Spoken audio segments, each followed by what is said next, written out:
결국 한국 사회에서 우리가 저항을 하지 못하고 권력에 불의에 맞서지 못하게 된 결정적인 이유는 고립적 생존 불안 때문이다. 각자 도생을 통한. 제가 그 얘기를 계속 하는 거고. 그러게요. 기본소득이 주어져야 우리가 우리의 존엄성을 지키고 정의를 선택할 수 있다.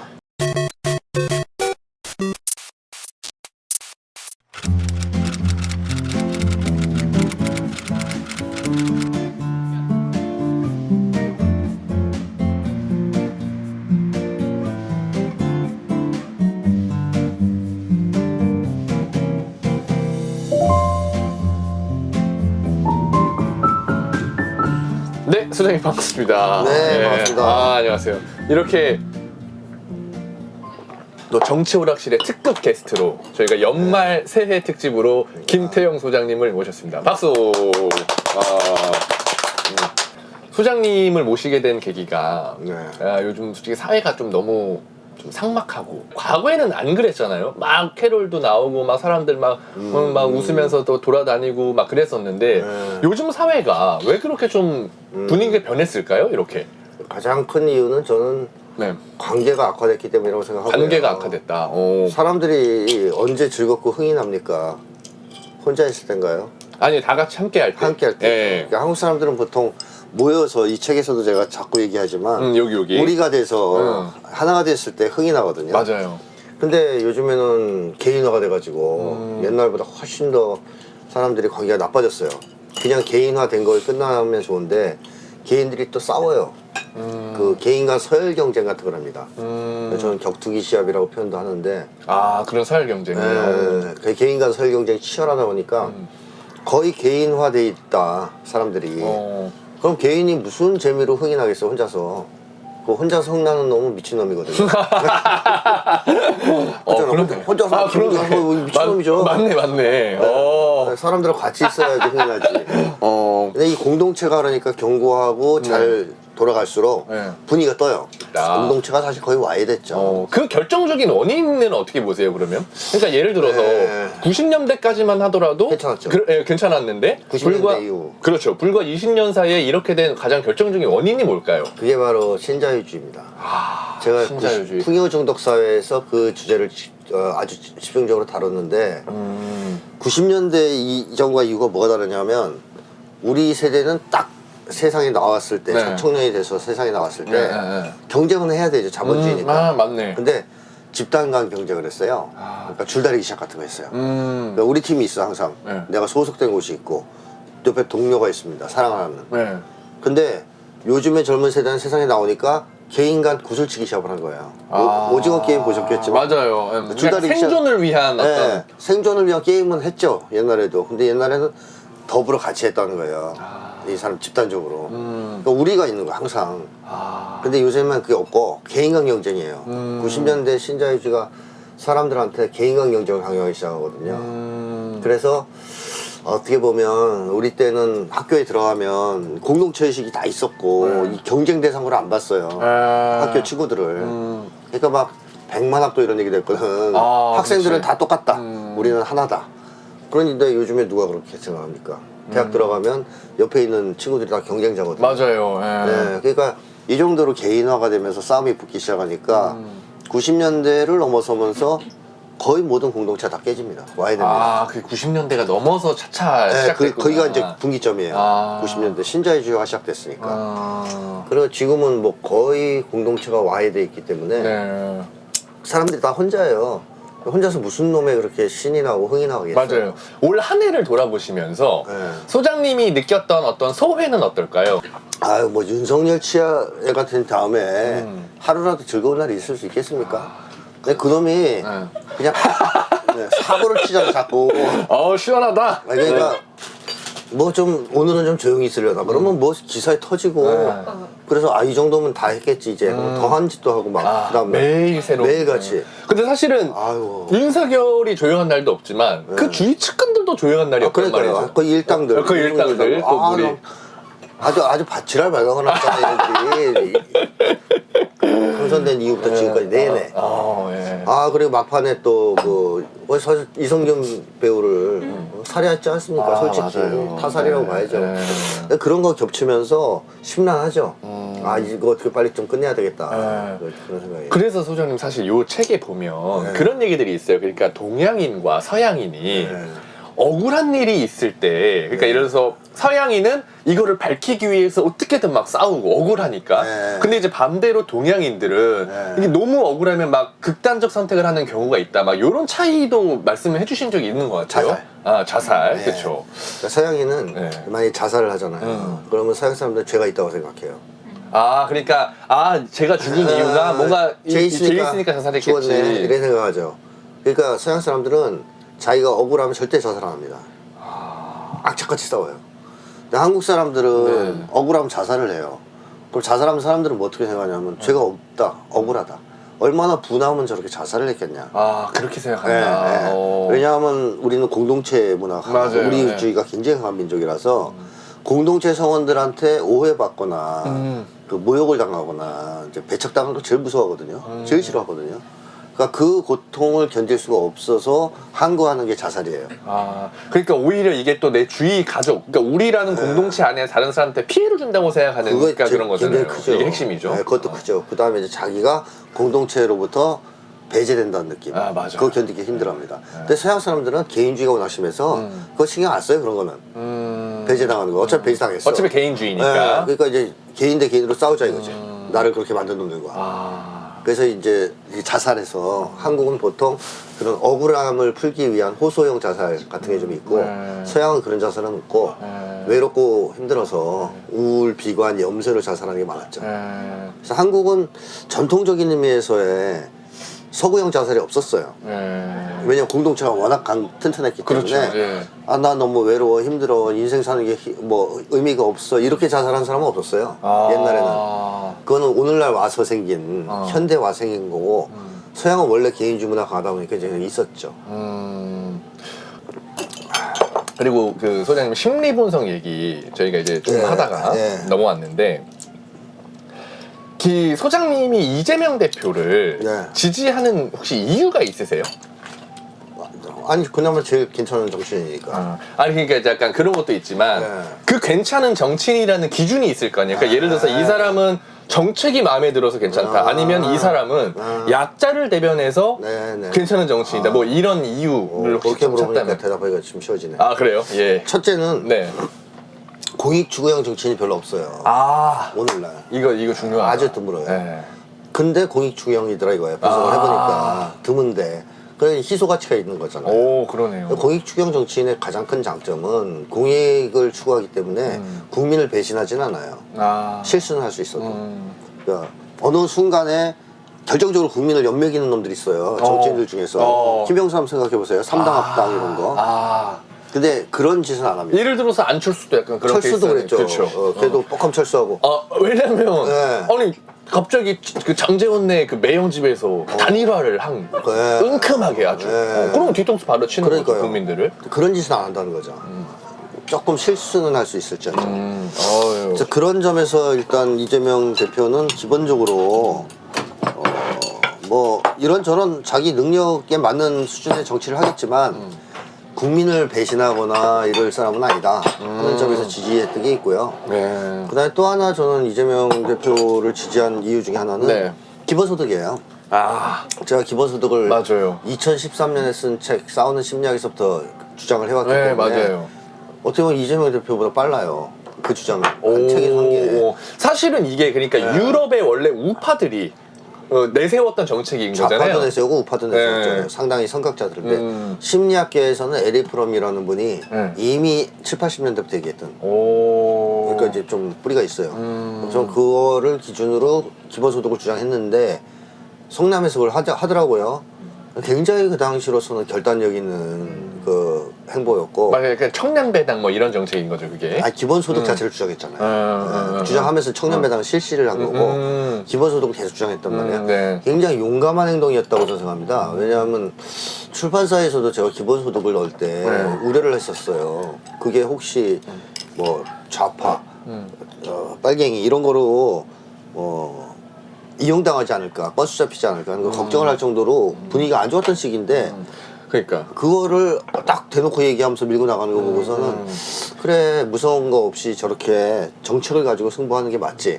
그래서 정책을 가지고 저는 국민들 앞에 나섰던 사람 몇 안 된다고 보거든요. 그래서 이제 그런 점에서 기본소득 그래요. 지지 않고. 그러니까 그런 지금 소장님이 말씀하신 그런 결단력이나 그런 포인트에서 사실 국민들이 많이 반응하는 것 같다라고 느꼈던 게 계곡이 그랬잖아요. 그 불법 노점 계곡 그 밀 때 그렇죠. 그렇게 상인들이 반대해도 공공을 위해서 결단을 해버리잖아요. 근데 다른 그러니까 정치 무관심증 청년들이 보기에도 와 저렇게 하는 정치인이 있었나? 그러니까 그렇게 긍정적으로 확실히 그런 포인트가 좀. 근데 그것도 옛날에 뭐 결단력 하면 전두환도 있다고 할 수 있어요.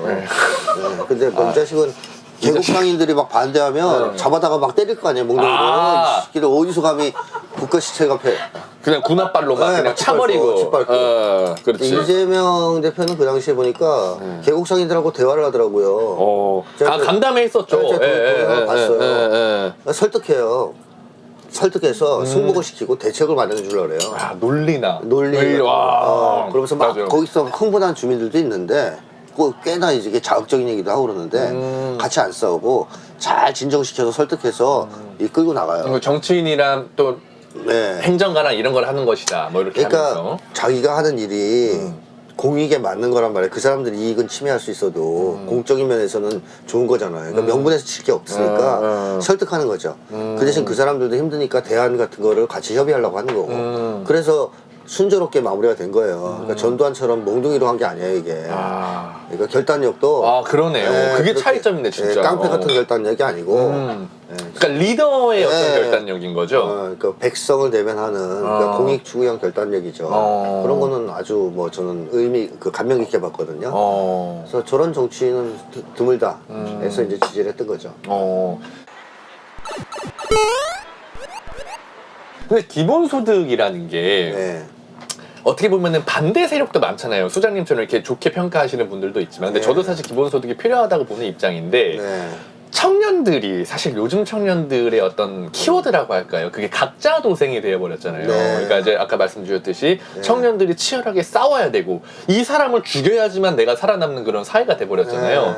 거기에 만약에 기본소득이 얹어진다면 어떤 효과가 좀 있을까요? 각자 도생을 안 하려고 하는 사람이 늘어나겠죠.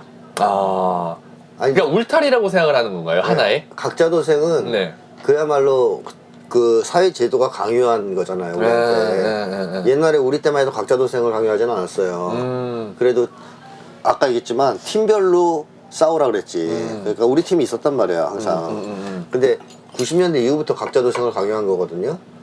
자, 근데 문제는 이겁니다. 각자 도생을 하니까 다 잘 먹고 잘 살게 됐냐는 거예요, 첫째는. 청년들의 처지가 어때요? 옛날부터 훨씬 좋아졌나요? 너무 힘들죠. 나오면 뭐 취직 자리에 널려 있어요? 너무 힘들죠. 갈 데가 너무 많아가지고 막 걱정하고 그래요? 거꾸로 됐지 않습니까? 그리고 내 집 사기가 더 쉬워졌습니까? 훨씬 더 어려워졌지 않습니까? 맞아요. 각자 도생을 해서 잘 먹고 잘 살 수 있다 하면 그나마 뭐 이제 그러려니 할 수도 있어요. 그래도 안 되는데 저는 싫어하는데 그것도 아니에요. 오히려 더 열악해졌습니다. 청년들의 처지가. 두 번째는 더 이게 중요한 문제인데 그래서 행복하냐 이거예요. 각자 도생하니까. 어때요? 각자 도생하면 행복합니까? 그러니까 각자 도생에서 살아남은 사람들도 뭔가 행복하지 않을 것 같아요. 행복하지 않아요. 행복합니까? 혼자인데. 각자 도생을 통해서 내가 여기까지 올라갔다는 얘기는 무수한 사람들과 경쟁을 통해서 그 사람들 짓밟은 거 아니에요? 이긴 거 아닙니까? 그럼 친구가 많겠냐고요. 그런 결국 고립이 되는 그런 인간관계 속에 사는데 뭐 위로 올라가든 아래쪽에 있든 친구 없기는 다 똑같아요. 그러면 인간은 친구 없이 관계 없이 공동체 없이 행복할 수 있는 존재인가? 절대 그렇지 않거든요. 그러니까 각자 도생을 하면 불행해집니다. 다 행복하지가 않아요. 엄청난 스트레스만 받지. 그 돈도 못 벌어. 거기다가. 근데 이걸 왜 해야 됩니까? 도대체. 그리고 그 결과 한국 사람들은 다 이기주의자가 돼버렸는데 자기만 챙기는 각자 도생이니까. 이기주의가 한국 사회에 나온 결과가 뭐냐? 모든 사람들이 사익 추구를 하는 사리사욕을 추구하는 생계형 인간이 돼버린 거예요. 그 결과는 뭐냐? 정치인들이 다 사익 추구형이 돼버렸잖아요. 맞아요. 저는 정치인, 언론들이 왜 이따위 기사를 쓰느냐? 그 사람 다 밥 먹고 살려고 그러는 거예요. 맞아요. 밥 먹고 살라는 거예요. 정권에 잘 보여야 광고도 들어오고. 그러면 검찰들은 왜 정치 검찰들의 저항 못하고 윤석열이 시킨 대로 하느냐? 잘리면 굶거든요. 굶어 죽거든. 각자 도생 사회가 그게 무서운 거예요. 너무 옛날에는 슬픈 현실이다. 예. 잘려도 공동체가 있으니까 공동체가 백업을 해줍니다. 아, 예를 들면 학생운동하다가 잘렸어요. 뭐 노동운동하다가 잘렸어요. 공동체 내에서 도와줘요. 어느 정도 커버가 돼요. 그러니까 열심히 싸우는 거예요. 근데 지금은 열심히 하다 잘리잖아요. 아무도 없네. 아, 굶어 죽기 너무 딱 슬프다. 굶어 죽기 딱 좋고 주변에 사람도 없으니까 가족도 다 죽게 돼 있어요. 아무도 저항을 못 해요. 그래서 다 굴복하는 거예요. 그러니까 모든 사람이 불의에 저항할 수 없는 시대가 온 겁니다. 아, 그러니까 이게 사회 차원에서는 불의를 판치게 만든 거예요. 저항력을 상실하게 만들면서. 그럼 기본소득을 주면 뭐가 살아나겠습니까? 사람들이 저항을 하기 시작할 거 아니에요. 직장에서 갑질한다. 그러면 옛날에 저항 못했습니다. 잘리면 죽으니까. 아, 근데 기본소득 있으면 저항할 수 있어요. 야, 내가 왜 갑질을 참냐? 뭐 나 나갈래 그러면. 그러니까 부당한 게 있으면 부당한 싸우죠. 맞서 싸우죠. 안 죽으니까. 또 뭐 성희롱 당했다. 싸우죠. 왜? 안 죽으니까. 내부 고발도 합니다. 해도 안 죽으니까. 아, 지금 하면 죽거든요. 쫓겨나서. 그러네요. 굶어 죽는단 말입니다. 그래서 결국 한국 사회에서 우리가 저항을 하지 못하고 권력에 불의에 맞서지 못하게 된 결정적인 이유는 고립적 생존 불안 때문이다. 각자 도생을 통한. 제가 그 얘기를 계속 하는 거고. 아, 그러게요. 기본소득이 주어져야 우리가 우리의 존엄성을 지키고 정의를 선택할 수 있다. 자기를 지키는 쉽게 얘기하면 안전판이에요. 아, 자기의 존엄을 지킬 수 있는. 사실 우리가 사람들 앞에서 막 이기 하는 분들 많잖아요. 맞아요. 놈이라고 하면 안 돼요. 그런 사람 참 많은데. 너무 안 네, 왜냐하면 밥 먹고 살라고. 그래도 거래관계에서 막 비굴하게 막 이러고 막 아부도 하고 뭐 모욕을 당해도 딸랑딸랑 왜 맞아요. 그래요? 밥 먹고 살라고. 왜? 안 그러면 위험하니까. 근데 기본소득이 주어지면 그런 관계는 사라지기 시작한다는 겁니다. 아, 왜 구태여 그런 짓까지 하면 살겠어요? 자기가 그 안전판이 있으면 버틸 수 있잖아요. 맞아요. 그래서 저는 이것이 인간의 존엄성을 보장해주고 저항권을 확실하게 이제 뒷받침해주고 인간관계를 건전하게 만들어줄 것이다. 아, 그러니까 주종관계, 지배 종속관계 이런 거 없어진다는 그런 거 것이죠. 없고. 그러면서 다 이제 각자 도생이 아니라 그러면 우리 힘을 합쳐서 사이좋게 사는 세상을 만들어 볼까 하는 쪽으로 인식의 전환까지 또 연대도 하고. 연대가 살아나 공동체가 살아나죠. 그럼 행복감이 올라가겠죠. 얼마나 좋습니까? 왜 안 합니까 이걸? 아, 그러네. 이 좋은 걸. 야, 당선됐으면 우리 50만 원씩 받는 건데. 이번 대선에서 아, 왜 안 됐어요, 그러니까. 0.7%로. 아, 이렇게 아쉬울 수가 없어요. 기본소득을 전면에 걸었으면 전 볼 때 이겼다고 봐요. 아, 대선에서. 그래요? 왜냐하면 기본소득 같은 거는 처음에 공격을 많이 받을 수 있는 거예요. 네. 그러니까 대표적으로 재원 마련이 어쩌다 막 이런 비판들이 네, 있잖아요. 뭐 이제 그렇게 미친놈들 지랄하는 놈들이 있습니다. 죄송합니다. 시원하다, 오늘. 네. 근데 어쨌든 이제 그건 제가 글 쓴 것도 있어요. 재원 가지고 하는 놈들에 대해서 그 본질이 뭐냐 이런 걸 쓴 것도 있는데 어쨌든 일단 생략하고 네. 기본소득 같은 걸 전면에 걸면 사회주의니 뭐니 또 칠 거 아니에요. 그러면 논쟁이 붙겠죠. 국민들 사이에서. 쉽게 하면 대선이 뭐 싸움이 되냐면 기본소득을 지지하냐 반대하냐의 싸움이 돼요. 아, 이 논쟁이 붙으면 붙을수록 기본소득 지지율이 올라갑니다. 그러겠다. 왜냐하면 그건 국민들한테 도움이 되는 정책이니까 맞아요. 토론하면 할수록 좋네. 실제로 다른 나라도 그렇고 우리나라도 그렇고 기본소득을 한 4, 50% 정도밖에 지지를 안 하는 사람들이 불과한 사람들 모아놓고 네. 교육도 아니고 강의도 아니고 그냥 토론, 자유 토론만 시켰어요. 끝나고 나니까 지지율이 70%까지 다 올라가요. 아, 그러니까 토론하는 과정에서 이게 좋다는 게 느껴지는 거예요. 아, 자, 그렇다면 기본소득이 처음에는 뭐 소위 그 이낙연계에서 역풍이니 뭐니 해서 못하게 했는데 그 있을 수 있죠. 나도 그건 예상합니다. 하지만 대선이 치열해지면 치열해질수록 기본소득이 일으키는 폭발력은 대단할 거란 말이에요. 그럼 0.7%로 칠 수가 없어요. 이기죠. 오히려 전면에 기본소득을 내걸었어요. 그렇죠. 이재명 근데 대표님께서. 그때 이재명 대표가 못 걸은 이유는 본인의 의지 부족이 아니라 네, 주위에 뭐 소위 당내에서의 말하는 극렬한 수박들의 그 저항과 반대. 수박들의 혹시 그런 건 없을까요? 제가 약간 고민을 했던 거, 저도 기본소득 지지자고 네.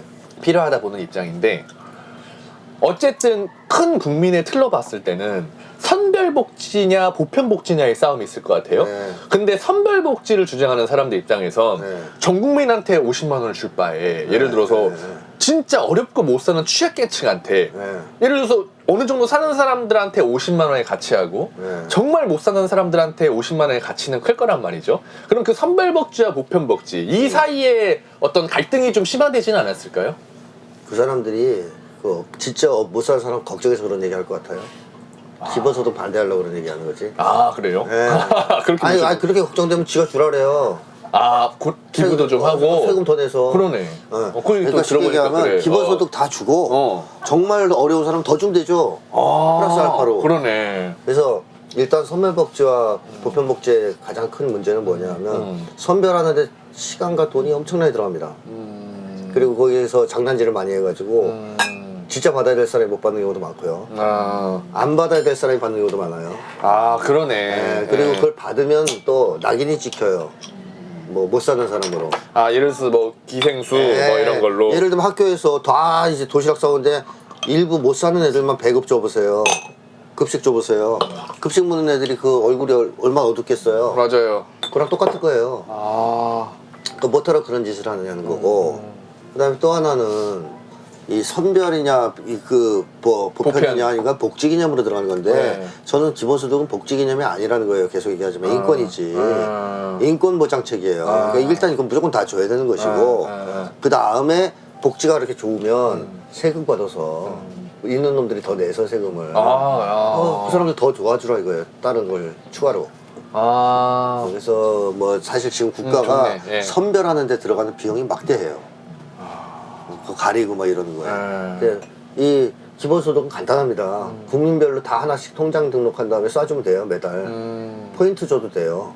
보통 지역화폐로 많이 하죠. 그렇게 줘도 돼요. 어쨌든 아주 간단해요. 뭐 가리고 뭐 할 거 없어요. 그리고 세금을 누진적으로 잘 걷으면 되죠. 아니 근데 기본소득 반대하는 사람도 웃긴 게 본인 통장에 돈 들어오잖아요. 그걸 써 또. 잘 써. 그거 좋아요. 그러니까. 근데 반대는 왜 하냐고. 재난지원금 다 받아놓고. 그렇죠. 제 말이 그 말이에요. 문재인 정부 때 욕하는 사람들 재난지원금 받았냐 그러면 다 받았대. 그래서 너 기분 나빴냐 그러면 그러니까. 좋았다 그래. 그 좋았다 그래요. 근데 문재인은 욕해. 내 웃긴 양반들이라니까. 돈이라도 받지 말고 주장을 하든가 소신대로. 나 이거 안 받는다. 논리적으로 주장을 하든가. 그러니까 앞으로 기본소득을 실시하고 그 사람들 반대하는 사람 안 받으라고 해보세요. 안 받을 것 같아요? 제일 열심히 받을걸? 이 방법 좋다. 반대하는 사람들 받지 마라. 다 찬성하겠다. 진짜. 커버하면 되지. 나는 스톱 안 받을래. 그럼 되죠. 그럼 다른 사람한테 더 주고. 더 주면 되죠. 더 주고 되지. 이 방송 보고 소장님 나중에 막 정치해라 막 이런 댓글 달리면 어떡합니까? 안 하죠. 제가 그런 얘기 이제 스코kit에서 그런 짓 했다가는 큰일 나죠. 큰일 나죠. 네. 지금도 탈출하고 싶어 하시는데 사실. 지금 본업에 돌아가고 싶은데. 그렇죠. 아직 못 가고 계시죠. 노인과 TK는 아무리 설득해도 바뀌지 않는다. 막 이런 얘기가 있어요. 그런 주장에 동의하십니까? 일단 설득으로는 안 바뀌는 건 맞아요. 동의하시는구나. 왜 그럴까요?